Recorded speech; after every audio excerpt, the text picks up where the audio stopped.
Voici une définition Mhm. connue des Hm. cruciverbistes allemands. Mhm. Festliches Lichtergestell, Hm. construction lumineuse festive. En 18 lettres. Vous ne trouvez pas? C'est une Weihnachtspyramide, une pyramide de Noël. Mais bien sûr, disent les Français, c'est la fameuse pyramide de Ferrero Rocher. Non, une Weihnachtspyramide, c'est ça. Un petit carrousel en bois qui a souvent plusieurs plateaux sertis de petites figurines. Sa tige centrale est surmontée d'une hélice et quand on allume les bougies fixées autour de la base, ça se met à tourner comme par magie, ou plutôt par l'air chaud qui monte. La pyramide de Noël décore les salons allemands à la période de Noël et peut même être aperçue, taille XXL et électrifiée, dans l'espace public, souvent au marché de Noël.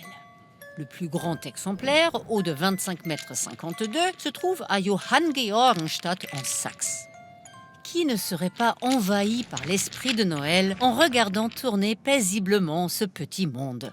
Sapin, ange, biche, Jésus, roi mage et mineur. Mineur? Mm. Oui. Il faut savoir que cet objet vient du Erzgebirge, une chaîne de montagnes, en français mont métallifère, dans l'est de l'Allemagne, ici, à cheval sur l'Allemagne et la Tchéquie. Au XVIe siècle, cette région, qui fait aujourd'hui partie du patrimoine mondial de l'UNESCO, est le plus gros bassin minier d'Europe centrale. Mais l'exploitation minière est fluctuante, alors les mineurs doivent se trouver un gagne-pain supplémentaire et ils se mettent à fabriquer des jouets en bois.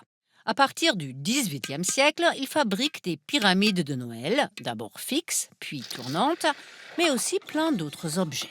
Des petits bonhommes qui fument grâce à un bâtonnet d'encens caché à l'intérieur, des casse-noisettes, des anges et des Schwibbogen. Ce sont des arcs surmontés de bougies que les Allemands aiment placer près de la fenêtre. Quoi de mieux pour transformer un morne village hivernal en pays des merveilles? Moi, j'adore. Au temps de la RDA, car vous l'aurez compris, les montagnes métallifères se trouvent dans la partie de l'Allemagne qui a été communiste pendant 40 ans, les ateliers d'artisanat sont nationalisés et la plus grande partie des objets exportés, puisque la RDA a un besoin constant de devises étrangères. Les citoyens de la RDA, privés de pyramides de Noël, doivent se rabattre sur une alternative en métal, un carillon tournant doté d'un tintement absolument exaspérant. Mais depuis la chute du mur, l'artisanat des monts métallifères connaît un grand boom. Les touristes affluent par milliers et aujourd'hui, ces icônes du Noël allemand se vendent dans d'innombrables variations dans les innombrables boutiques de la région. On les trouve sur Internet et même la Chine s'est mise à en faire des copies, à vrai dire plutôt réussies.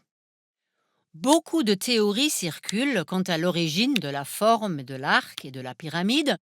En voici une que nous trouvons particulièrement intéressante. En 1719, le prince électeur de Saxe, également appelé Auguste le Fort, organise le mariage de son fils de façon absolument spectaculaire.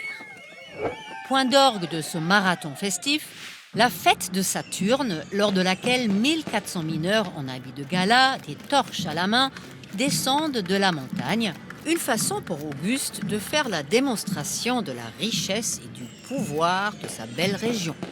Et maintenant, regardez bien. Le décor devant lequel les mineurs ébahis devaient parader était composé de 4 pyramides serties de lumière, séparées par 3 arcs sertis de lumière. C'était pour eux une expérience fantastique qu'ils ont dû décrire fièrement une fois de retour dans leur village. Une image tellement forte qu'elle a sans doute marqué la mémoire culturelle de toute une région. Ah oui, une dernière chose. Il paraît que comme tout se déroulait parfaitement bien lors des festivités, les gardiens, déguisés en turcs et postés tout autour de l'événement, trempaient leur ennui en fumant. Ça vous fait penser à quelque chose, hein?